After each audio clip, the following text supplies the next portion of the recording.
Welcome to another Overwatch League team preview. I'm MonteCristo. Joining me once again is Wolf, the principal caster for Apex Season 3 and Season 4 when it comes to analysis. So he has a unique insight into these Korean rosters that we're going through, and that means that we are going to look at the New York Excelsior today. And this is an interesting roster because the core of this roster comes from a team called Luxury Watch Blue, which was a one of the top teams in Korea.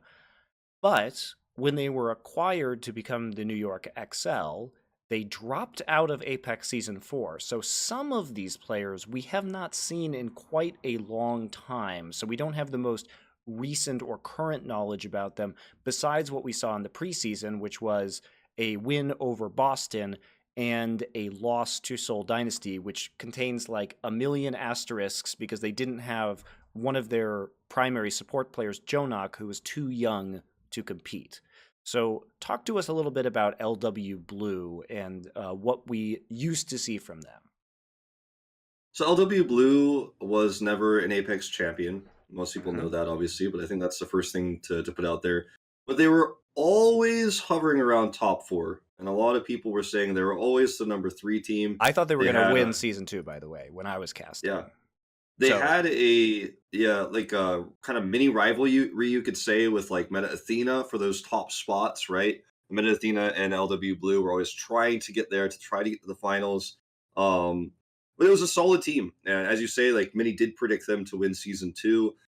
Season three, they looked a little bit weaker, but there were a lot of asterisks there as well, like Yanis having a collapsed lung, not being able to play for several important matches. So including I feel like playoff this matches.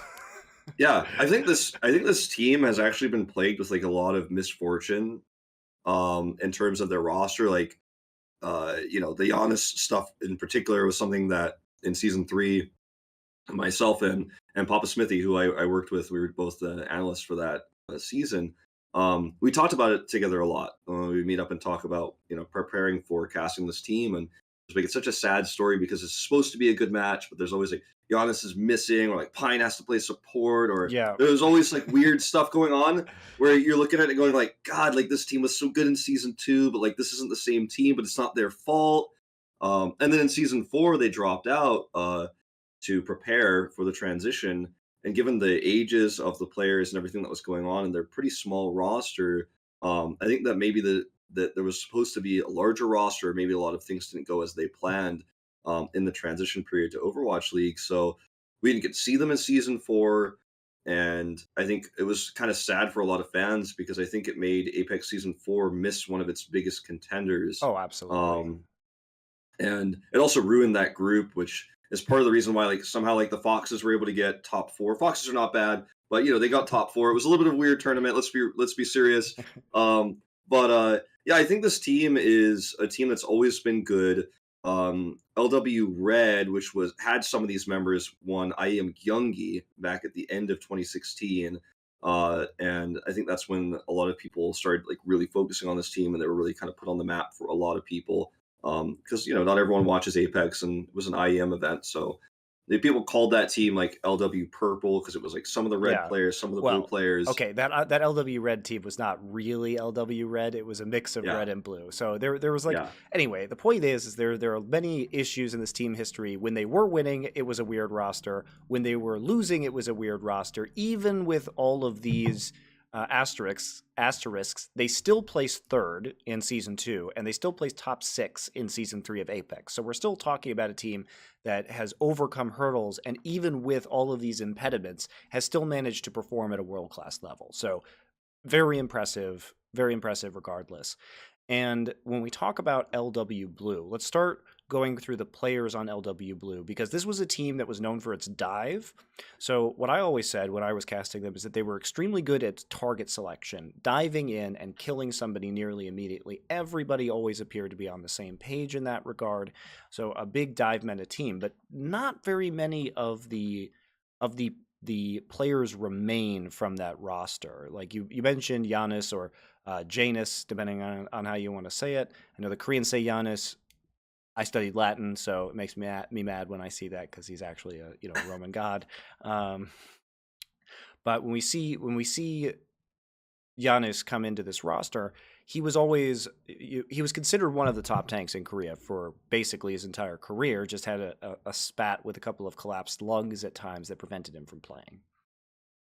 Yeah, I mean, he's a fantastic player. I think the clips that always come to people's mind for Giannis or Janus or whatever you want to call him, I just call him Giannis because when I got the pronunciation guide, that's I what it know, said. I Okay, know. Yeah, no, you're right. That's how they say it as in long as you Korea. don't call him, as long as you don't call him Janice, because I think that's a female person's name, then like I'm okay. But he's the clips that come to mind are back in season two especially a few moments where I think it was on Volskaya the first time he did it, where he would just wait at the edge of a choke point or an entrance, an archway, and when the team didn't scout ahead, he would just earth shatter and hit Yeah, six he was people. Like, he he was was very so good at famous just being for like, his like gross 6-man shatters where people wouldn't check their corners. They'd walk through a choke and then all get nailed. Yes. and honestly, like it's not really like you can't really say it's all Giannis for that because it's like, well, it definitely should have been a little bit. It's like, well, where's the Reinhardt? I don't see him. I'm sure it'll be fine. We'll just all walk in at the exact same time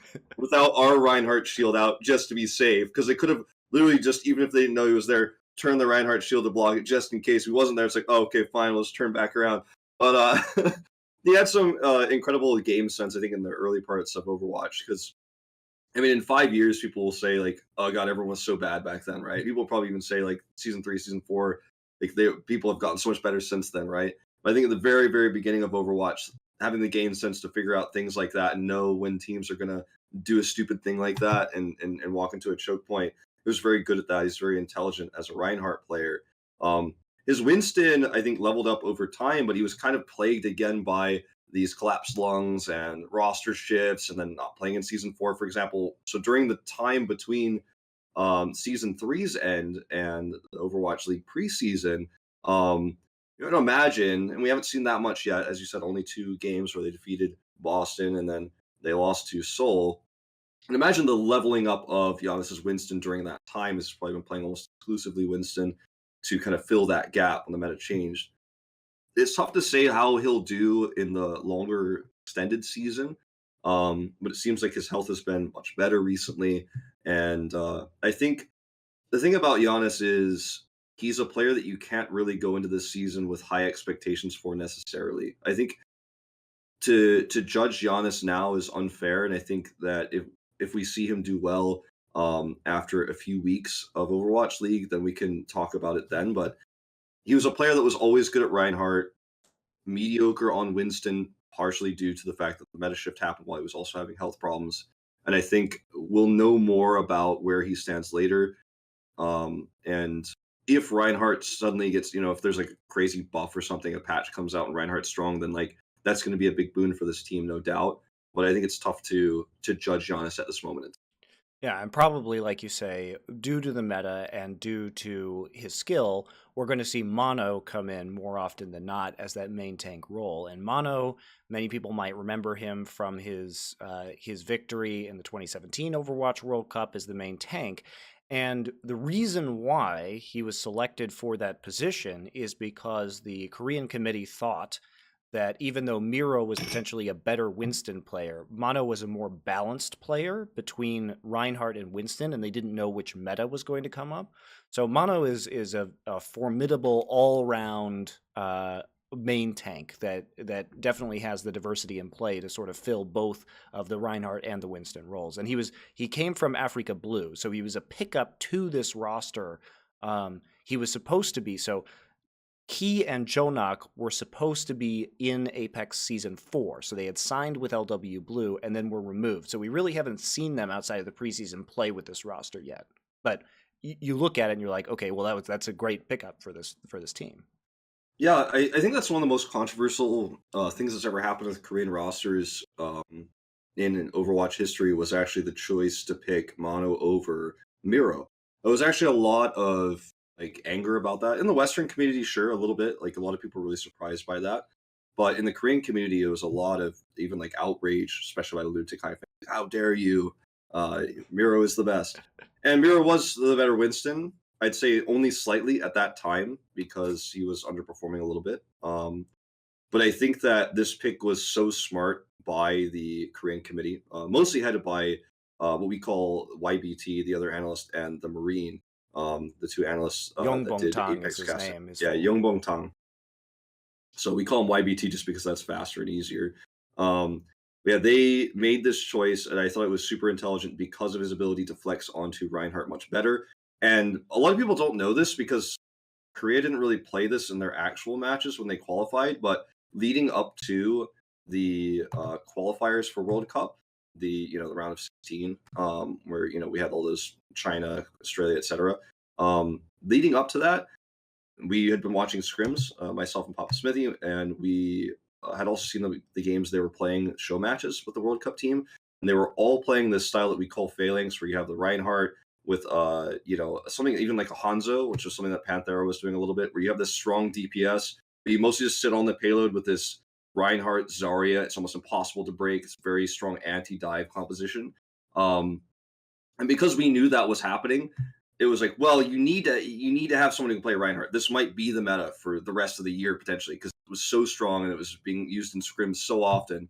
They didn't really use it as much as they scrimmed it when they actually played the World Cup matches and was played with Junkrat mostly in scrims, Junkrat or Hanzo. And it sounds weird, but it was actually what was being run, and you can go back and watch VODs of this. But it was really intelligent pick Mano, right? And I think for the same reasons Mano fits well on this team because he's very good at Winston. He's not the standout player, right? And I think Miro has improved his weaknesses since when he was chosen over Miro back then.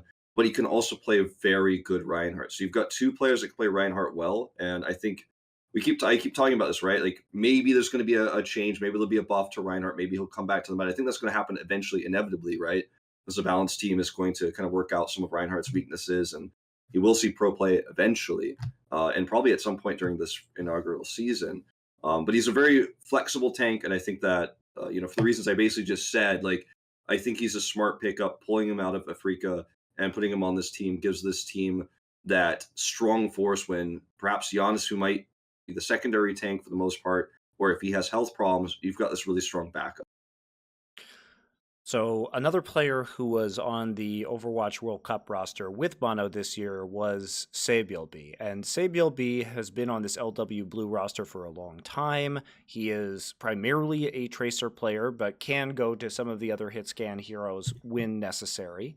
And Saebyeolbe, I would classify him more like the thing he does most effectively, I think that's most noteworthy about his play, and we did see this at the Overwatch World Cup, is that he's very good at shutting down other tracers. Like he is really good at tracer 1v1s, and once he wins that 1v1, then he can really sink his teeth into the support line or start to pick off some of the other DPS heroes on the other team. People really underrate the importance of being able to win those tracer duels because sometimes it feels like people think, I think when they watch those, they think, well, if they're both fighting each other, like they kind of cancel each other out. And during that fight, sure, like neither tracer is pressuring the other team. But when you win the duel, that's when everything changes because then when he calls it out and says, I've killed, X tracer player, he's down, then the supports no longer have to be watching their backsides or wondering where they can stand. And they can move forward and the rest of the team can dive properly in those moments. And obviously you're up a man, that's important too, but tracer duels are really important because it allows the supports and sometimes the long range hit scan DPS is like a soldier, for example, to then move freely. And when you can predict, I think Saebyeolbe is known for his accuracy, but his predictions of where the enemy tracers are going to be and where they're going to approach are very good. And when you can predict what enemy tracer's kind of approach path is going to be, you can cut them off, you can surprise them, you can force the early recall. That's oftentimes how you win the tracer duel. If you see them before they see you, you force them to use their recall, then they don't have that. So you kind of have more Yeah. health than them when you win the fight. And they can't His pressure ability your backline anymore because they can't escape. Yeah, so if you get the force the recall, you've already won basically, unless someone makes an incredible play, which has happened. Say Bilby himself has made plays after losing his recall, but yeah, if you get that win in the duel, then it's just so important, and I think that comes down to oftentimes predicting where the enemy tracer is going to move, and I think Say Bilby is very good at that. Yes, and he is a star level Tracer player, as I'm sure many people who watch the World Cup will know. He does a lot of work on that hero, and certainly one of the top Tracers in the world. And one of the most exciting additions that we saw to this roster was, for me, as a great lover of this player, is Libero, who's coming from Meta Athena. And Libero is not a superstar. So people might be confused as to why there was a lot of excitement around this guy joining the roster. And the answer is that Meta Athena, the team he was formerly on, he would enable them to play a bunch of really wacky strategies. Like the team was known for its May wall boosts around weird parts of the map, extremely unconventional. And their strategies were really enabled by Libero playing May or by his huge hero pool that he has. And I think Yeah. what I love most about Libero is not only his flexibility as a player, but that he seems to know the exact right times to switch heroes. So he has a really good sense of team compositions. And if something's not working, he himself will know the proper time to make the switch. And he's versatile enough to switch to that hero himself. And then so many times we saw with Meta Athena, as soon as he would make that switch, that would be when the team would punch through. It was a necessary change. So great concept of team compositions and great versatility, even if he's not like a 9 or 10 out of 10 at any individual hero. Yeah, his Pharah specifically is what always impressed me is when he would play the Pharah and know exactly when to switch. Like he's one of the first players to play a lot of Pharah on Dorado, for example, in Korea, and then switch after the initial point, knowing okay, this is probably the time this isn't going to be as effective anymore. Um, and his coordination on the Pharah there, but yeah, he's the jackknife. Like he could play everything. He's played support for the most part in preseason, if not completely, Well, if he I had to remember play correctly. support. Yeah, so let me explain that actually. We Yeah, should have well, started yes, we of should have course. started with that. So, if you watch the preseason, you'll notice he was playing the flex support role, playing Ana, playing Zenyatta. He is not supposed to do that. He is supposed to be a DPS slash off tank player, but Jjonak was not 18, and they only have two support players on this roster, so he was used. And even then, his Zenyatta play, now his ults were often very bad. The trances were not good.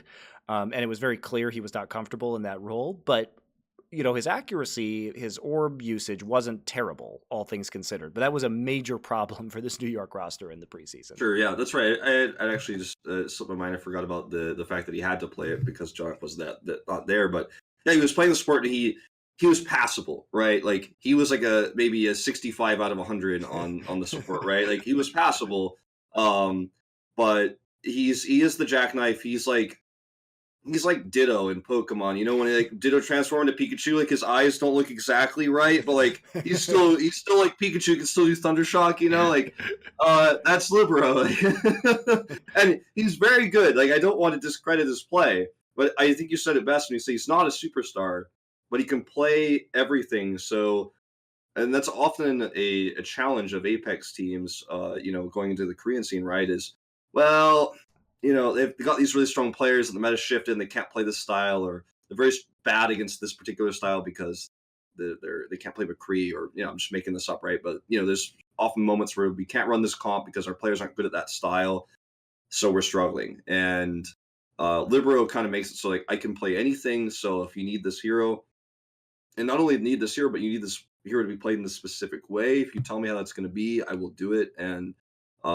that sort of jackknife, Swiss Army knife, I should say, is what I think he's going to be famous for.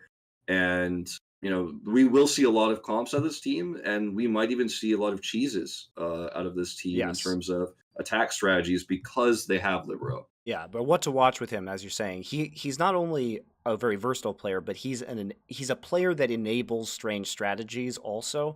And pay attention to when he swaps heroes because he's not afraid to lose ult charge. A lot of other players will say, "Oh no, I can't make this change right now. It's not the right time. I want to use my ult first." He is probably one of the smartest players about when to change based on the time left in the game, the situation with ultimates with his team and the other team.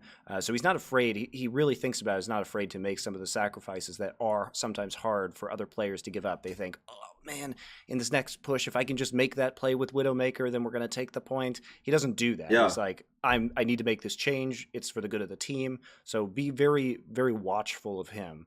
And as another caveat to the preseason, as a result of him playing flex support, it also really limited New York strategies because you pick up a player like Libero to unlock like a vast trove of strategies, and then it got taken away from them when he only could play the support role. So I really don't think the preseason was indicative of what we're going Yeah, to be seeing from New York moving forward. yeah. I mean, I think it's important. Even like newer players could learn a lot from what Libero does with his swaps. Sometimes it's just best to switch. I mean, he will he will leave a rocket barrage. He just won't use it because he's like, well, I just can't get in a position to use this. I'm not going to waste 10 seconds even to try to do damage with the Yes. barrage and then switch as I die. Like he just won't even do it. Just go back and switch immediately. Um, so that's the kind of thing that I think even newer players can learn a lot from. And like, because a lot of players are, one tricks, right? Even at high level on the, competitive, and they don't want to switch. They only want to play their main, and they're never going to switch until they use their ultimate. I think that Libero could teach a lot of people a lot about it's time to switch. This comp isn't working. Let's try something else. Plus, he plays a mean Hanzo, so it's exciting to watch him. Anyway, like we've talked about Libero, he's one of my favorite players. I'm really happy that he made it onto an Overwatch League team. I think it was an incredibly smart pickup for New York. And to round out the DPS, we have Pine. So Pine comes from the sister team of LW Blue, LW Red, and Pine, he was one of the only, I would say, high level TF2 players in Korea. Comes in, is probably the first Korean player that really got noticed at the launch in Busan when he had some insane Widowmaker plays. So we know this guy's a fantastic Widowmaker player. He's been bouncing around, as you said, sometimes forced to play flex support on his team, and he's an. I don't know if he's ever going to reach that really high peak again, but he is an interesting long range hit scan player. Yeah, the thing is, I've always been conflicted about Pine because I think I set my expectations too high when I had first, started watching Overwatch and was preparing to commentate it because I had heard so much about him. And they didn't play for a while, and then he played for LW Blue in season 3, and that was the first time I got to commentate him, minus like a few games in promotions tournament that I did. And I felt like he really disappointed me in season 3. And obviously he was, again, there's all these asterisks for this team always. Like they were really, really like at their peak and very solid in season 2 when you were commentating them. But after that, it was like always a little bit of a wash. And things were always different. But I was disappointed with his play. Personally, I felt like he was solid, but didn't live up to the expectations I had set based on people saying he was great. Watching his stream, watching him at the launch in Busan, as you mentioned. However, in preseason, I feel like he really came into his own. I felt like he was playing much better than I expected him to do. And, with Libero having to play support, I guess he was kind of relegated to playing DPS completely there. So I was pretty impressed. And I think given the full roster, once they have Flower, which we'll talk about, I'm sure, in a little bit, and Jjonak back on the team, I think he will be a really cool flex DPS. If they want to run a specific strategy or if they want to run Widow, who's very famous for, then I think that Pine could be quite strong. And I do think that perhaps he was thinking about Overwatch. This is just my personal opinion. I think perhaps Pine was thinking about Overwatch like I'm going to be a popular streamer. I'm going to be famous. I'm going to be, making my career through Overwatch that way. And he was kind of always a sub for LW for a long time, and he was more considered a streamer. I think now that Overwatch League exists and he's on a real team, maybe he's changed, his opinions on that. And he's like, I'm going to be a professional player now more than a streamer. And I just feel like I see very different tendencies in his play and very much more team oriented mindsets from very limited we've seen in preseason. Right. But it feels different than what I saw when he was playing for LW Blue Name. Yeah, he's sort of like the Korean equivalent of a player like Siegel, who is Yeah. a TF2 player, really good out of the gate. Then sort of spent some time on some bottom tier teams, and then went to streaming, and is now trying to make a bigger push at being a pro player. He's like Korean Siegel. Yeah, that's actually true. That's like the best example, I think. Yeah.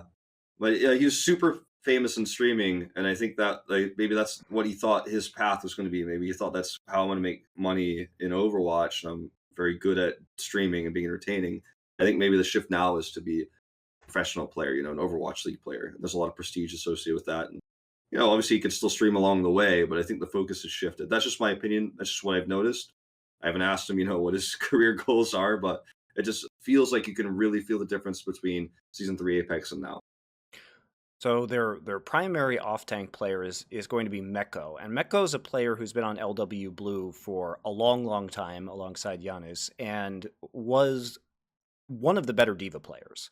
So if we think about Meko, it's oftentimes pretty much only on diva. He hasn't had like the most diversity in that role, which makes me wonder if Pine is going to be taking over some of the off-taking duties as well, depending on, or Libero, who has also shown that he can play many of these heroes.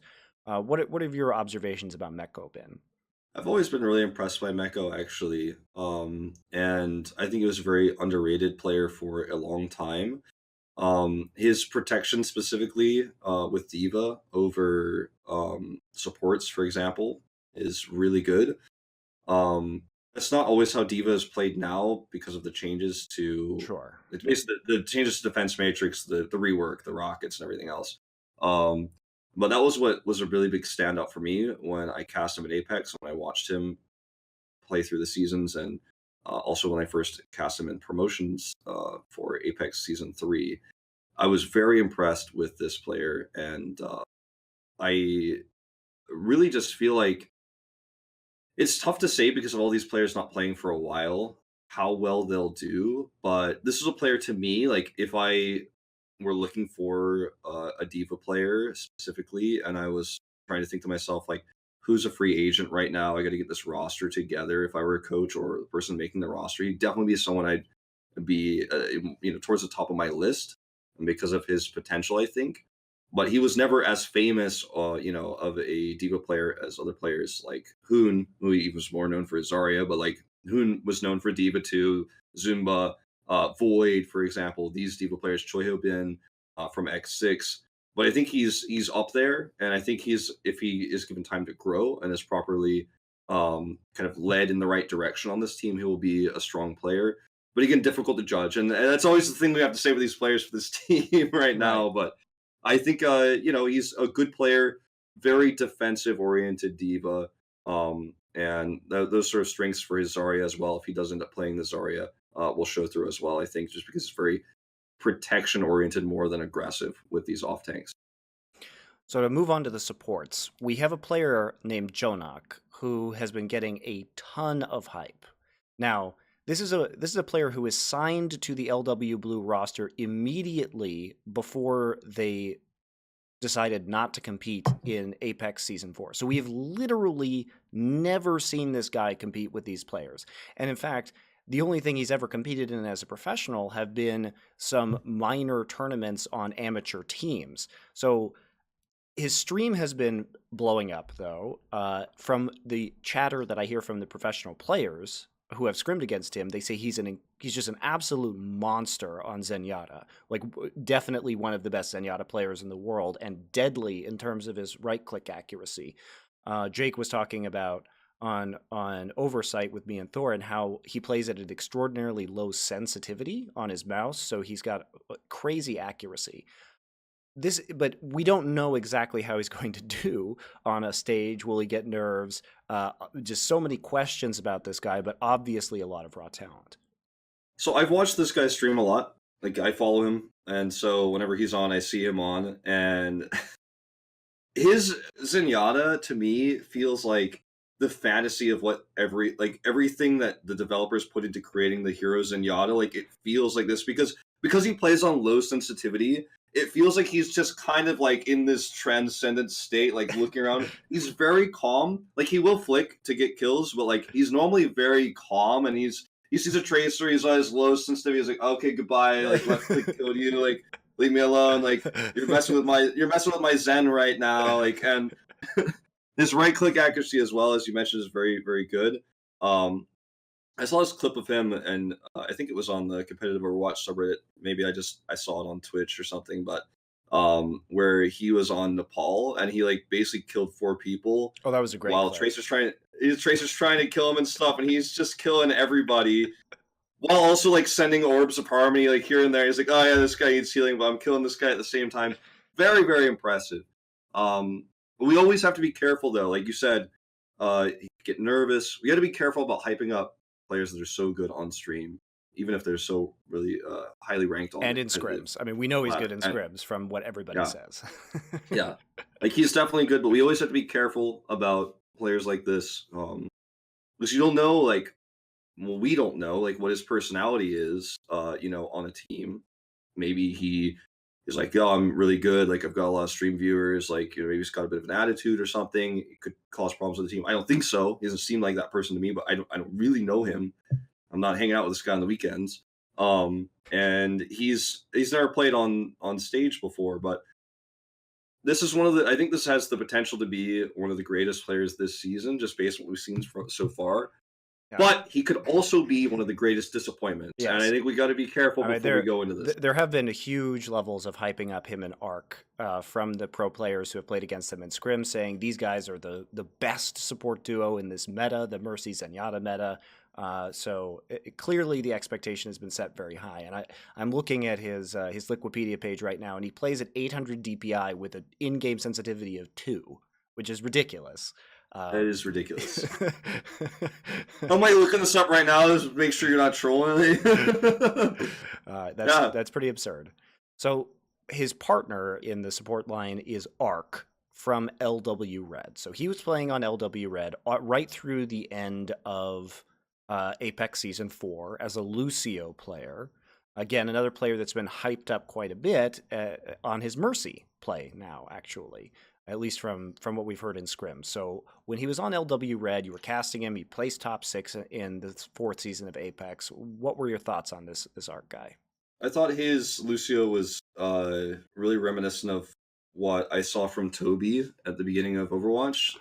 High compliment. Very good, yeah, very good wall ride delays on capture points, as well as like his right clicks, his boops to like disrupt members of the team dealing with Dragon Blades and like that. Very reminiscent. Not as good as Toby, and he still isn't obviously today, but it reminds me of like a slightly lesser Toby. Like it feels like Toby's apprentice almost. He's just like one step below, very similar play style.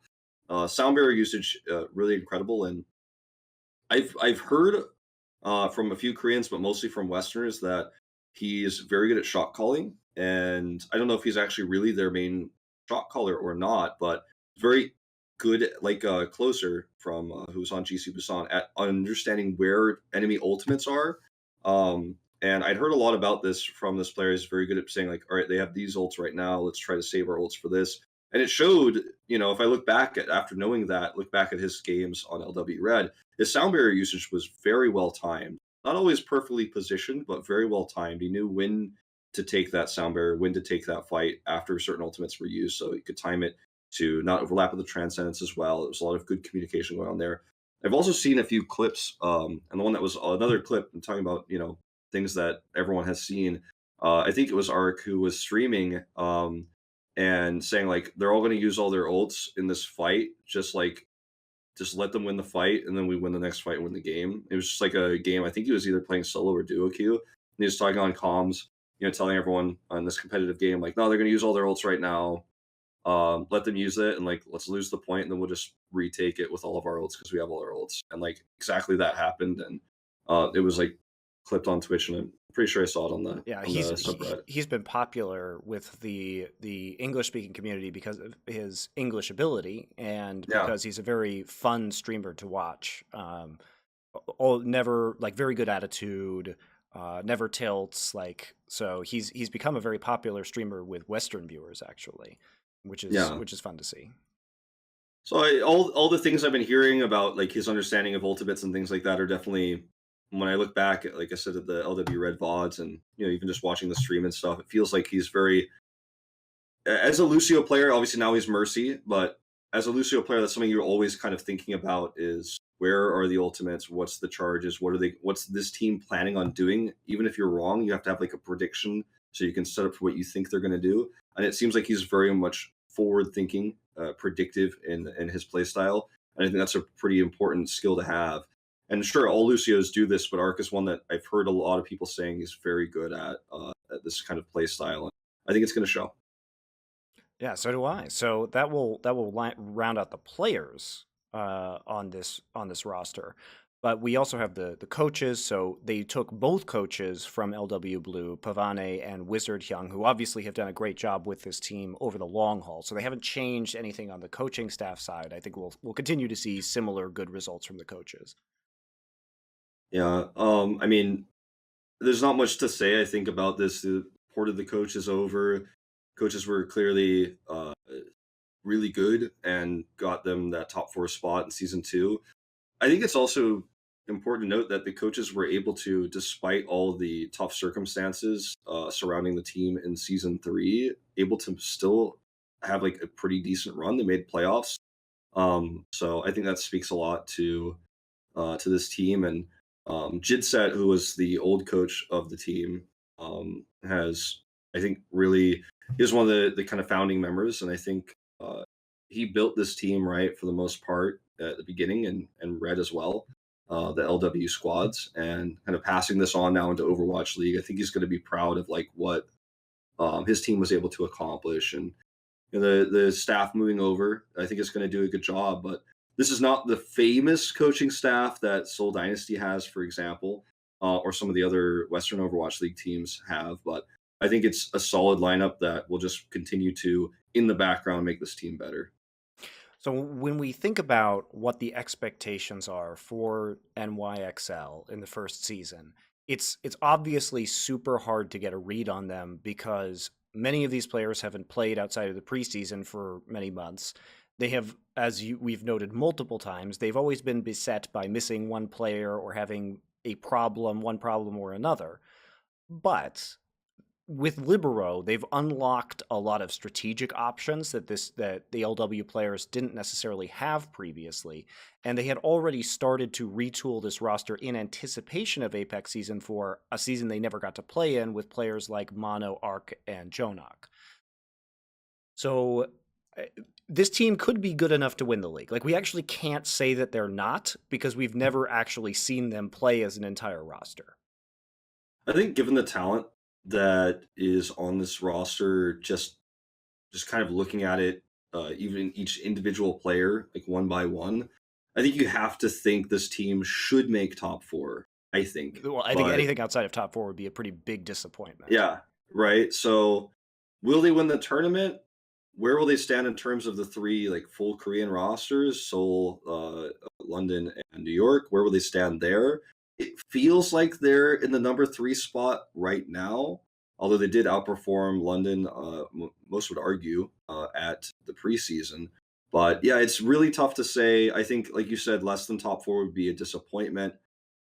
I think, if we had this conversation in a month or 2 months' time, we could say a lot more. But yeah, I think we'll just have to wait and see because this is just such limited information we have right now. I mean, I'm really high on this team because I was always a great lover of LW Blue, and they maintain some of those players. And I also was always really impressed with Libero. So for me, I'm probably out of all the teams in Overwatch League the most excited to see what this team can do because I feel like they're going to be LW but with crazy strategies, which I think is super exciting.